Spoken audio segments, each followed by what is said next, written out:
Act से related है, supreme court से रिलेटेड है।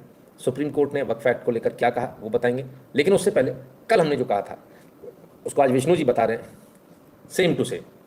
कोर्ट आए थे तो बोला गया सुप्रीम कोर्ट क्यों आ गए सीधे। जब वक्फ को लेके हम सुप्रीम कोर्ट आए थे सीधे तो बोला गया सुप्रीम कोर्ट सीधे क्यों आ गए। और 7 साल से पूरा समाज इस देश के अलग अलग हाईकोर्ट में स्ट्रगल कर रहा है। 140 से ज्यादा याचिकाएं देश के अलग अलग हाईकोर्ट में दायर हो चुकी हैं, आज तक कोई इंटरिम रिलीफ नहीं मिली है। तो क्या पैमाना है, क्या मापदंड है कि एक पक्ष सुप्रीम कोर्ट आता है और उसकी सुनवाई की जाती है और इंटरिम ऑर्डर देने के लिए एक बात की जाती है। तो ये कानून, यही चीज दूसरे पक्ष के लिए भी लागू होनी चाहिए। Point number 1। पॉइंट नंबर 2 मैं आपको बताना चाहता हूं कि अभी 4 राज्यों के जो एंडोमेंट एक्ट है, जिसे हिंदू मंदिर को टेक ओवर किया गया, उन 4 राज्यों के एंडोमेंट एक्ट की सुनवाई पिछले 13 साल से सुप्रीम कोर्ट में चल रही थी। और हाल ही में सुप्रीम कोर्ट ने फैसला दिया है, मैं जजेस का नाम नहीं लेना चाहता हूं, जिसमें सुप्रीम कोर्ट ने कहा कि सारे मैटर हाईकोर्ट में चले, हम यहां पे इसको क्यों सुने। तो जो ये एक बात है कि हम यहां पे डायरेक्टली इसको क्यों सुने, ये सवाल इस केस में क्यों नहीं पूछा जा रहा है, ये सारी बातें कोर्ट के सामने रखी। कल मैंने आपको बताया था कि इससे पहले जब हिंदू पक्षी याचिका करता गए थे तो इसी सुप्रीम कोर्ट ने कह दिया था नहीं, सीधे नहीं, आउट, पहले जाओ हाईकोर्ट जाओ फिर आना। लेकिन आज सुनवाई हो रही है। विष्णु शंकर जैन जी भी बड़े परेशान हैं। वो भी कह रहे कि क्या क्राइटेरिया। मैं बताता हूँ क्राइटेरिया। आपके देश के शायद प्रधानमंत्री भी बोल चुके हैं इस बात को कि कुछ गिने चुने वकील जाते हैं तो काम हो जाता है, बाकियों से नहीं होता। वो 3-4 जो वकील जाते हैं, हाँ, तो जो वकील जो जा रहे हैं उनसे काम हो रहा है। सीधी बात यह है। खबरें तो बहुत सारी हैं। खबरें तो ये भी हैं कि कुछ वकील सप्लाई का धंधा करते हैं। आप जाइए जरा चाय वाय पीजिए, बता देंगे लोग। हाई प्रोफाइल ऐसी कॉल गर्ल्स की पूछिए मत। तो भाई क्या कहें, क्राइटेरिया क्या है फिर। क्राइटेरिया ये है कि मुंह में लो तो जज बना देंगे, मुंह में लो तो हाईकोर्ट का जज बना देंगे। चैम्बर की वीडियो तो सबके पास है, क्या जरूरत पड़ी थी उसको हटाने की, लेकिन हटाए सब। ऑर्डर आया कोर्ट का, अरे हटाओ उसको। और अब वो लोग जो हैं फिर आ गए वापस। क्या बात कर रहे हो आप इनसे, न्याय की उम्मीद कर रहे हो। एक थे वो, जब उनकी प्यास बहुत लग रही थी उनको, उनने कहा ये प्यास है बड़ी, चलो टॉप अप करो। एक होता मोबाइल में टॉपअप, एक हो रहा था चैम्बर में टॉपअप। सेम केस ही तो था मोनिका लेविंस्की का। उसने भी वही किया था, इनने भी वही किया। उसकी बेचारी गरीब की नौकरी चली गई थी, इनको कुछ फर्क ही नहीं पड़ा। कैश का कैश मिल रहा है, कोई पूछने वाला नहीं। हमारा जो मन करेगा हम वो करेंगे। और इतना कहने के बावजूद कि भाई कुछ खास वकीलों की सुनवाई हो जाती है, बाकियों की नहीं होती है, ये बाकायदा कहा गया अलग अलग प्लेटफॉर्म से। नंगों को कोई फर्क नहीं पड़ा। नंगे हैं ये, बेहद नंगे। नंगों को कोई फर्क नहीं पड़ा, बेशरम नंगे, इन्हें फर्क ही नहीं पड़ता। नगद मिल गया, क्या हो गया, क्या उखाड़ लिया आपने, कुछ हुआ। बेशर्मों की तरह बैठे, बेशरम, ढीठ, मक्कार, अपने मन से कुछ भी अपने मन का बना दिया। कब हो गया, कैसे हो गया, पता ही नहीं है। गजब गुंडागर्दी चल रही साहब कानून के नाम पे, गजब गुंडागर्दी। 5 पांडव और कौरवों के बीच यही फर्क है कि पांडव 5 भाई थे और समझ नहीं पा रहे कुछ लोग। क्या बोले, चलिए। तो एक बात तो ये हो गई कि भाई पहले भी लोग, कल मैंने बताया था, गलत तो नहीं बताया ना आपको, सही बताया ना। अब आते हैं दूसरी बात पर कि आज सुनवाई होनी थी, तो देखें उससे पहले क्या। देखिए, सबसे पहली बात है, आज हम सुनवाई में सबसे जो प्रमुख बात रखने वाले हैं वो ये है कि वक्फ बाय यूजर का कंसेप्ट टोटल गैर संवैधानिक है, संविधान के विपरीत है। ऐसा कोई भी कंसेप्ट किसी भी धर्म के लिए नहीं है। ये आर्टिकल 14, आर्टिकल 301 का उल्लंघन है। और जो पार्लियामेंट ने सबसे लीस्ट काम किया है वो ये है सेक्शन 3 सब क्लॉज ई लाके वक्फ बाय यूजर, अगर वो रजिस्टर्ड है, उस पर अगर डिस्प्यूट है तो वो वहां पे वक्फ बाय यूजर को उसको प्रोटेक्शन नहीं मिलेगा। ये इस प्रेजेंट अमेंडमेंट एक्ट में आया है। मैं आपको बताना चाहता हूं कि ज्ञान व्यापी के केस में भी जब वक्फ डीड नहीं मिली थी तो वक्फ बाय यूजर का आर्गुमेंट लिया गया था। राम मंदिर के केस में जब वक्फ डीड नहीं मिली थी तो वक्फ बाय यूजर का आर्गुमेंट लिया गया था। तो ये सबसे ड्रैकोनियन आर्गुमेंट है। कोई आपको मंदिर by user, church by user, gurdwara by user नहीं मिलेगा। और वक्फ बाय यूजर के माध्यम से हजारों एकड़ जमीन कब्जा की गई है। ये सारी बातें सुप्रीम कोर्ट के सामने पॉइंट आउट करने जा रहे हैं। दूसरा सबसे महत्वपूर्ण बात यह है, अभी आपको याद होगा वक्फ बाय यूजर, पहले जरा वक्फ बाय यूजर समझ लीजिए। वक्फ बाय यूजर क्या है। मैंने कई बार पहले बताया कि वक्फ एक्ट में क्या है। हमने यहाँ बैठ के नमाज पढ़ ली, ये जगह हमारी हो गई। वक्फ बाय यूजर, यूजेज, हमने यूज कर लिया ना इसको। तो किस यूज में लिया, नमाज पढ़ने के। नमाज पढ़ने का मतलब क्या हुआ, अल्लाह की जमीन हो गई। तो वक्फ बाय यूजर, कहीं भी बैठ के चद्दर बिछाई नमाज पढ़ी, हमारी हो गई जगह। अभी ऐसे तो ट्रेन में रुमाल रख के भी जगह नहीं घेरी जाती आजकल है, पर इनका ऐसा ही था, रुमाल रख दिया, हमारी हो गई जगह। आप मजाक मत समझिए, वक्फ बाय यूजर यही है। जहां नमाज पढ़ लेंगे हमारी हो जाएगी। तभी तो सड़कों पर पढ़ी जा रही थी नमाज। देखिए समझिए, एक तबका इसमें ऐसा है इस समाज के अंदर, बहुत सिंक्रोनाइज वे में काम करते हैं। एक मारेगा, एक पीटेगा, एक पुचकारेगा, एक कोर्ट का मैटर देख रहा है, एक कानून का देख रहा है, एक आपके लोगों के बीच में घुस गया, अरे साहब क्या बात कर रहे हो, बहुत बढ़िया, अरे देखिए क्या हालत है, इधर हमारी जमीन चली, उधर चली गई। अब ये कानून है ना, इसको बना दीजिए। और इससे क्या है, जो ज़मीनें हमारी महफूज हो जाएंगी। उनको समझ में नहीं आया वो क्या बना रहे हैं। अभी एक सज्जन से बात हो रही थी मेरी, तो पूर्व मंत्री रहे, सब कुछ है। तो मैंने उनसे पूछा, मैंने कहा जब ये सारी चीज़ें हो रही थी तब क्या हो रहा था? उस समय बीजेपी ने विरोध नहीं किया। बोले बीजेपी को पल्ले ही नहीं पड़ा कि कानून क्या बन रहा है। मैंने कहा अच्छा। आगे बोले कांग्रेस के हों, आगे बोले तो हमको कौन सा पल्ले पड़ा था कि ऐसा कानून बन रहा है? कानून बनाने वाले को भी पल्ले नहीं पड़ रहा था कि क्या कानून बन रहा है। विपक्ष में जो बैठे उनको भी पल्ले नहीं पड़ रहा था कि क्या कानून बन रहा है। और कानून बन गया और पास हो गया। सवाल यह है कि आखिर ये डिक्टेशन आया कहाँ से था? इसका मतलब ये बना तो ऑफिसों में तो नहीं बना, कहीं और से बनकर आया और ये कह दिया गया बस इसको फोटोकॉपी करके चिपका दो और कल आपको इसको पेश करना है।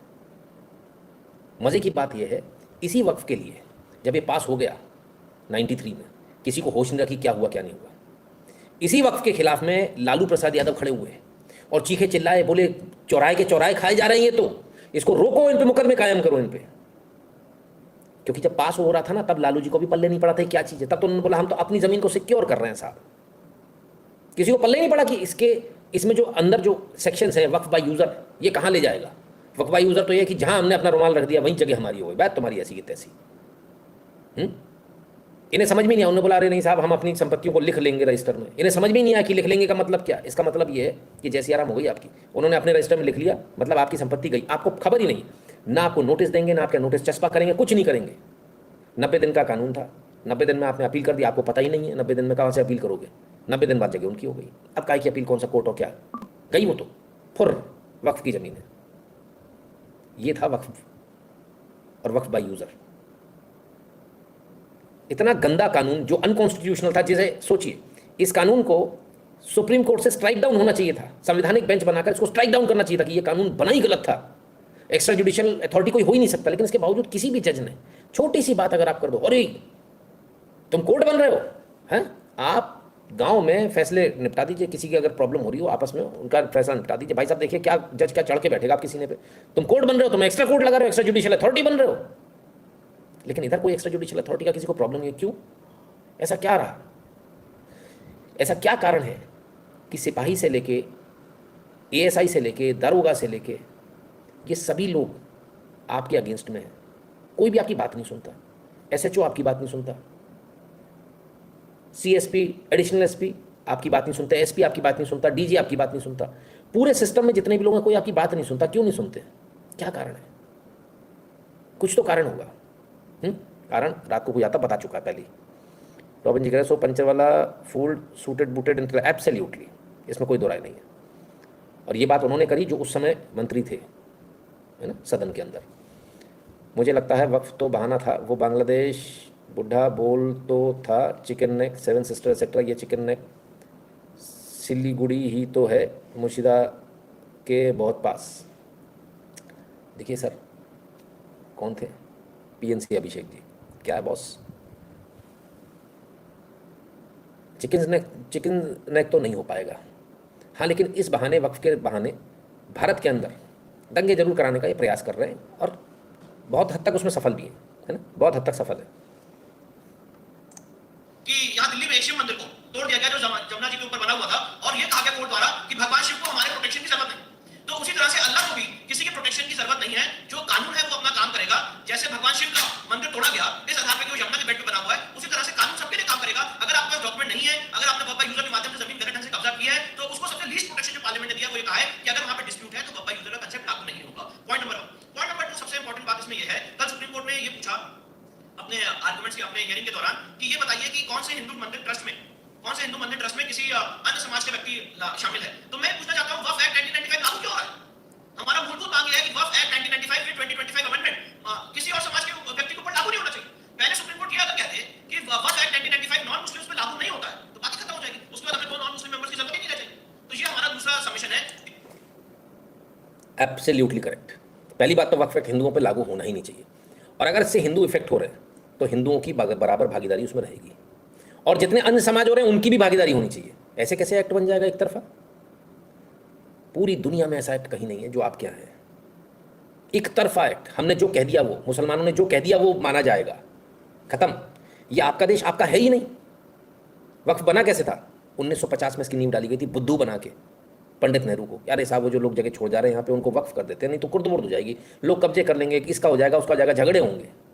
ऐसे उल्लू बनाकर धीरे से, फिर उसके बाद उसमें कब कब अमेंडमेंट होते रहे। 85 अमेंडमेंट हुए, ये मत सोचना कि यही एक हुआ है, 85 अमेंडमेंट हो गए, सब चुप एकदम, आने दो, बढ़ाते चले गए, धार लाते गए, किसी को खबर ही नहीं पड़ी कि हो क्या रहा है।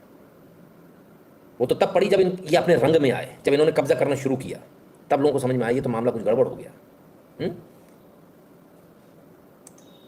तीसरा सबसे इंपॉर्टेंट बात मैं आपके सामने बताना चाहता हूं कि सुप्रीम कोर्ट का ही जजमेंट है, राशिद अली बेग का जजमेंट है 2022 सुप्रीम कोर्ट, जिसमें ये बात कही गई है सुप्रीम कोर्ट द्वारा कि नॉन मुस्लिम को भी वक्फ है कि नहीं है, ये बात वक्फ ट्राइब्यूनल में चैलेंज करनी पड़ेगी। पहले ऐसा नहीं था, पहले दो सुप्रीम कोर्ट के जजमेंट है, 1979 सुप्रीम कोर्ट रमेश गोविंद राम का केस और board of Muslim Waqf versus Fatima Begum, इन दोनों केस में सुप्रीम कोर्ट ने कहा था कि अगर किसी नॉन मुस्लिम की संपत्ति सर्वे में चली जाती है सेक्शन 4, 5 और 6 के सर्वे में, तो परसेंट इंटरेस्टेड की श्रेणी में नहीं आता है, उसको वक्फ ट्राइब्यूनल में चुनौती देने की जरूरत नहीं है। 2013 में अमेंडमेंट आया गया एक सरकार द्वारा और इस पर्सन इंटरेस्टेड को पर्सन एग्रीव किया गया और अब कानून यह है कि हम उसको वक्फ ट्राइब्यूनल में चैलेंज करें। तो अगर हमारे पे वक्फ का कानून लागू हो रहा तो फिर दो नॉन मुस्लिम नुमाइंदे क्यों नहीं रहेंगे?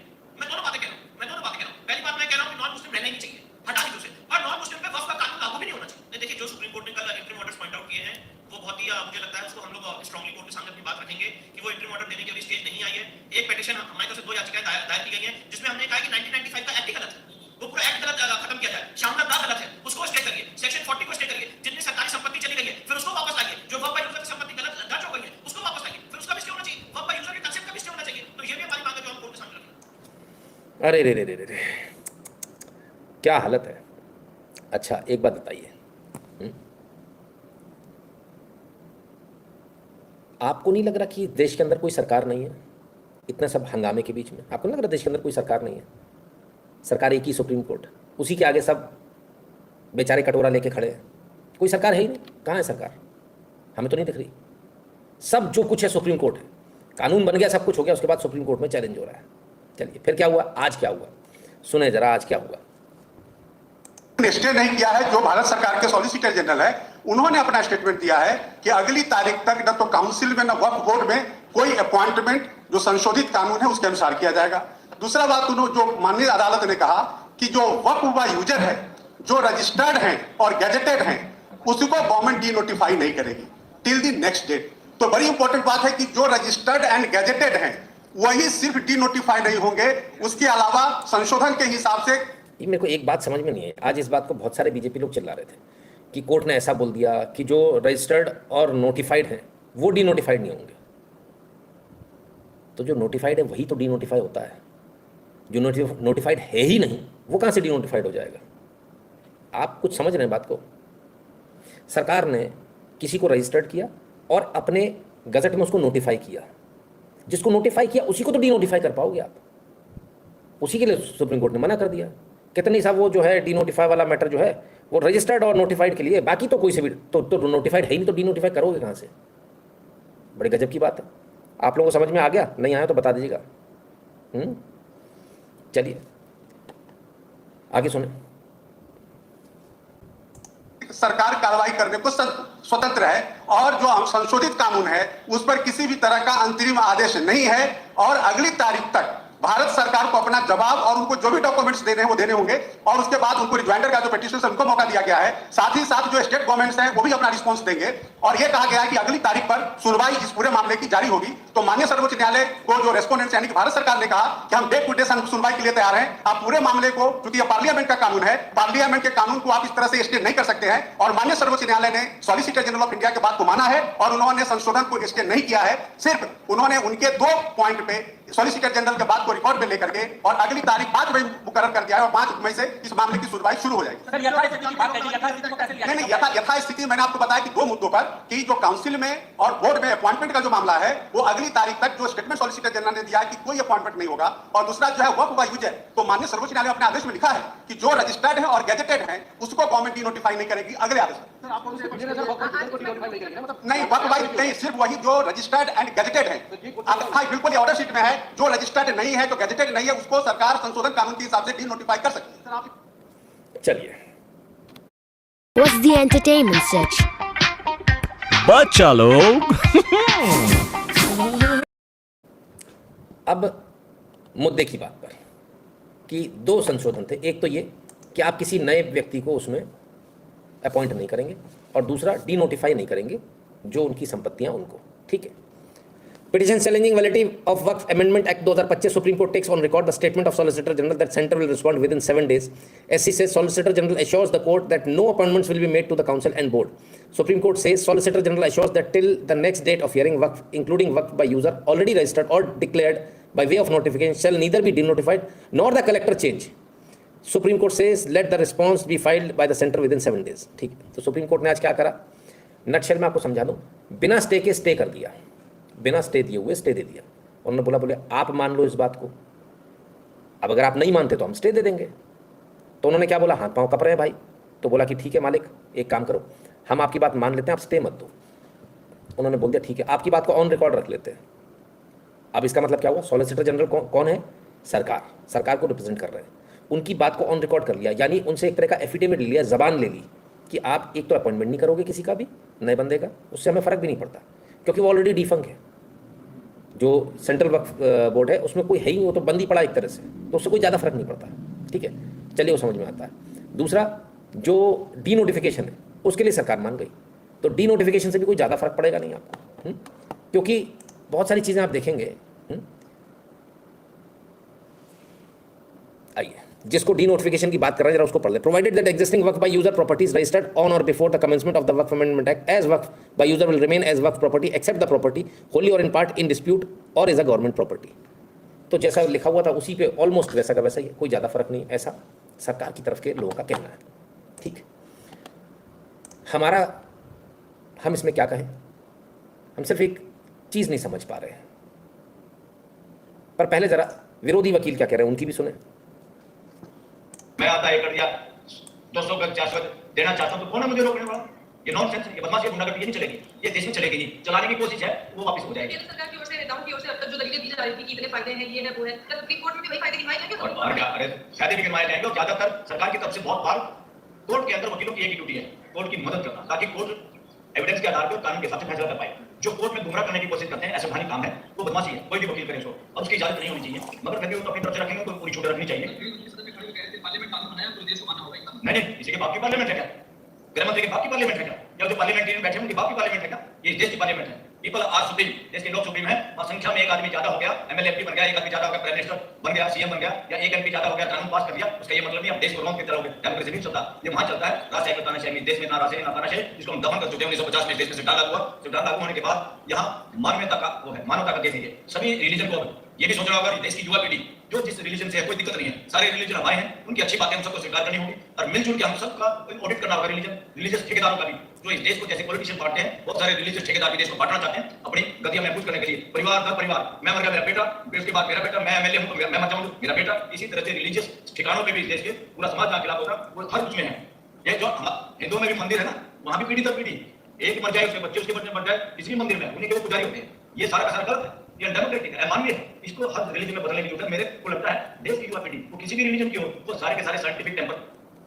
तो भाई जो वकील साहब हैं उनका कहना यह है कि उल्टा चलेंगे अपन, है ना। उनका कहना यह है कि एक के बाद एक जो आ रहे हैं राजाशाही में होता था, ऐसा थोड़ी चलेगा। आपके बाद आपका बेटा, उसके बाद आपका बेटा। अच्छा, तो मतलब कांग्रेस के अध्यक्ष राहुल गांधी को नहीं होना चाहिए, उन्हें हटा देना चाहिए। टट्टी निकल जाएगी अब इनकी, अब नहीं बोल पाएंगे। इनके बाद इनका बेटा अगर वकील बन रहा तो उसको प्रैक्टिस नहीं करने देनी चाहिए ना। नहीं, तुम्हारा बाप वकील था, अब तुम 50-60 हो, चाहे कुछ भी बनो, चाहे डॉक्टर बनो, लेकिन तुम वकील नहीं बन सकते। ऐसा कर दें, ये वकील हैं इस देश के, सुप्रीम कोर्ट के। कहते हैं जिसका मन करेगा वो वक्फ कर देगा प्रॉपर्टी, किसी कहने थोड़ी होता है। कानून बन गया भाई, नहीं कर सकते। 5 साल पहले आपको मुसलमान बनना है। अब ऐसा क्यों हुआ? ऐसा इसलिए हुआ कि जो मर रहा था उसको कह दिया अरे साहब वो तो उन्होंने इस्लाम धर्म कबूल कर लिया था, और उसके बाद में उन्होंने वक्फ कर दी। तो संपत्तियां किस तरह से हड़पी जा रही थी लोगों की, ये उसका क्लासिक एग्जाम्पल है।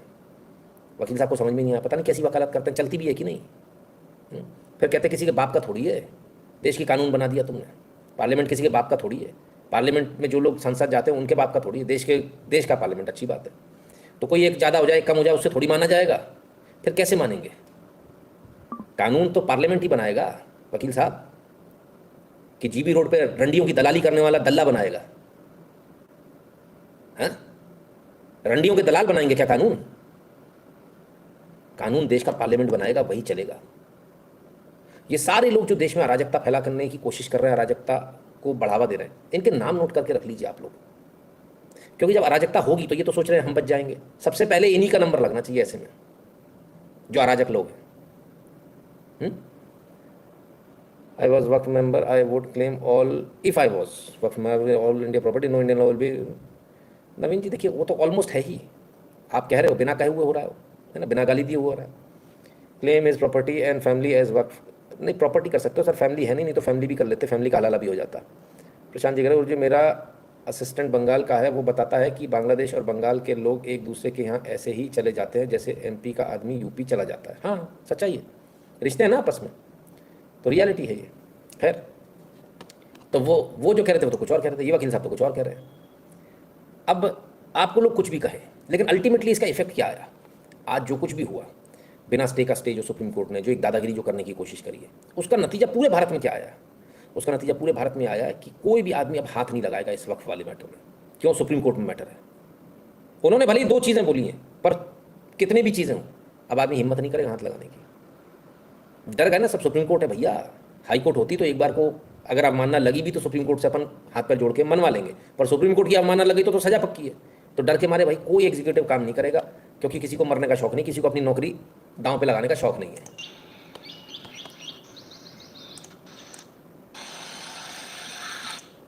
वक्त की जमीन है, वक्त की, क्या देख रहे हो?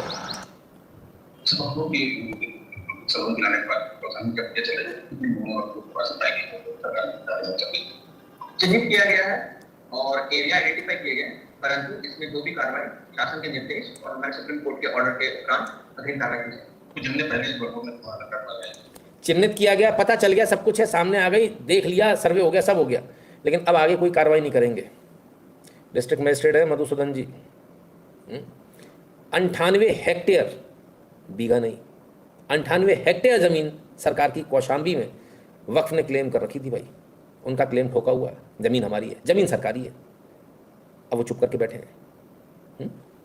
चलिए, मैंने आपसे क्या कहा, इससे कुछ और होना हो, लेकिन एक चीज़ तो ये हो गई कि अब कोई फिलहाल तो इसमें कोई कुछ नहीं। जो लोग कह रहे हैं ना नहीं स्टे नहीं है, भाई कई चीज़ें लिख कर होती है, कई चीज़ें बिना लिखे होती है। ये बिना लिखे वाला है, कोई कलेक्टर काम नहीं कर रहा, किसी में हिम्मत नहीं, कोई अपनी जीवन की नौकरी नहीं लगाएगा। ठीक है, इस देश को कौन चला रहा है? सरकार कह रही है करो, कलेक्टर कहता है मैं नहीं करूंगा। देश को कौन चला रहा है? Supreme court. सब उसके आगे बौने हैं, वो इतनी सुप्रीम अथॉरिटी लेके बैठ गए। आइए, तो अब जो लोग कह रहे हैं कि भाई वक्फ में मेंबर जो है वो नहीं बनना चाहिए, हिंदू में मेंबर नहीं होना चाहिए, खैर कोई नहीं, आपको बता दें जो हिंदुओं के ट्रस्ट और जो टेम्पल है उनमें कौन कौन है। फरीद हाकिम चेयरमैन थे तारकेश्वर टेम्पल बोर्ड के, आजम खान चेयरमैन थे कुंभ मेला के, क्रिश्चियन जो है वो TTD बोर्ड में अभी भी हैं, मोहम्मद हुसैन मेंबर थे TTD बोर्ड के, और केरल ने जो बिल पास किया उसमें जो है Hindu must be the head of देवस्थान टेम्पल ट्रस्ट, उसको हटा दिया गया है। ठीक है, कोई कुछ बोलेगा? आप तो कहते जिस धर्म का उसी धर्म का रहना चाहिए, इस धर्म का नहीं, उस धर्म का नहीं, इधर उधर का नहीं चलेगा, फिर कैसे हो गया? ये तो चीज़ ही बदल गई पूरी है। खैर चलिए, हमने आपको जो बताया था ज़रा उस पर एक निगाह डाल लें, क्या वो सही था? हमने कहा था वक्फ एक धार्मिक संस्था नहीं है, इसलिए इसका हिंदू मंदिरों से कंपैरिजन ही गलत है, और हिंदू मंदिरों तक में रिलीजियस मैटर में मुसलमान घुस रहे हैं, और ये तो रेवेन्यू का मैटर है, ये तो एक ट्रस्ट है, एक बोर्ड है। हम बहुत सही सवाल किया है, लेकिन आज जो सुप्रीम कोर्ट ये सवाल उठा रहा है, इसके पहले भी सुप्रीम कोर्ट ने 2010 में रामराज फाउंडेशन बनाम यूनियन ऑफ इंडिया का सवाल उठा था, जिसमें सुप्रीम कोर्ट ने फैसला किया था कि waqf board is not a religious body, ये एक कानूनी संस्था है जो वक्फ की प्रॉपर्टी के रखरखाव को देखती है। और इसी तरह से Karnataka state board of Waqf versus Nazir Ahmed में हुआ था, उसने भी कहा था कि ये एक स्टैच्यूटरी बॉडी है, प्रशासनिक बॉडी है, न कि धार्मिक संस्था। और मैं ऐसे कितने केसेज कर चुका हूँ कि समय समय पे हाई कोर्ट और सुप्रीम कोर्ट ने फैसला किया है कि ये रिलीजियस बॉडी नहीं है, तो इसलिए धार्मिक स्वतंत्रता में कोई हस्तक्षेप नहीं है, ये तो वक्फ की प्रॉपर्टी के रखरखाव करने वाली, तो इसमें एडमिनिस्ट्रेशन के भी लोग रहेंगे, इसमें और भी रहेंगे, तो इसलिए जब कोई प्रशासनिक बॉडी है तो उसमें मुस्लिम या नॉन मुस्लिम बिल्कुल रखना वाजिब है। ठीक है, क्लियर है? कल हमने यही बात आपसे कही थी, जो कल कही थी आज वो जगदम्बिका पाल जी आज उस बात को कह रहे हैं। क्लियर है सर? इसका कोई लेना देना ही नहीं है, ये तो रेवेन्यू का मैटर है, और इसका कहीं से कहीं तक वक्त से कोई लेना देना नहीं। खैर, सुप्रीम कोर्ट ने आज जो किया है ये शुद्ध रूप में, अगर इसे शुद्ध रूप में कहें तो इसे गुंडाई कहा जाता है। कि हम स्टे नहीं देंगे, अपने हाथ भी नहीं फंसाएंगे और हम आपको मजबूर कर देंगे कि आप खुद से लिख कर दो। सरकार ने खुद से लिख कर दिया आज कि नहीं भैया हम ये चीज़ें नहीं करेंगे, बोले इसको ऑन रिकॉर्ड ले लो। बहुत कम लोगों को पता होगा, जो लोग कोर्ट जाते हैं उनको मालूम होगा कि जब समन आता है और समन पे अगर आप चले गए, अगर आप फरियादी हैं और अगर आप चले गए, तो वहाँ पर जज जो है वो बोल देते हैं इसको पाबंद कर दो। पाबंद का मतलब समझते हो आप? जब तक समन आ रहा तब तक ठीक है, लेकिन जब पाबंद हो गए तब अगर आप नहीं आए अगली तारीख पर तो आपके खिलाफ अरेस्ट वारंट निकल जाएगा, आपको अरेस्ट कर लिया जाएगा। तो कईयों बार ऐसा होता है। तो मैंने तो एक बार बोल भी दिया था, मतलब मेरे से गलती हो गई आकर। आपका वकील अगर मौजूद नहीं है मुझे क्रॉस करने के लिए आज, तो मुझे पाबंद कर दोगे? ये कौन सी गुंडागर्दी है भाई? पर ये गुंडागर्दी हर जगह होती है। कोर्ट्स इस देश के सबसे बड़े गुंडे बन गए हैं, ऐसा लग रहा है देखने में। चलिए आगे बात करेंगे, लेकिन उससे पहले आपको एक बार फिर याद दिला दें कि कृपया कर www.nitinshukla.com पर चले जाइएगा। वहाँ जो भी QR कोड मिले और उस पर जो भी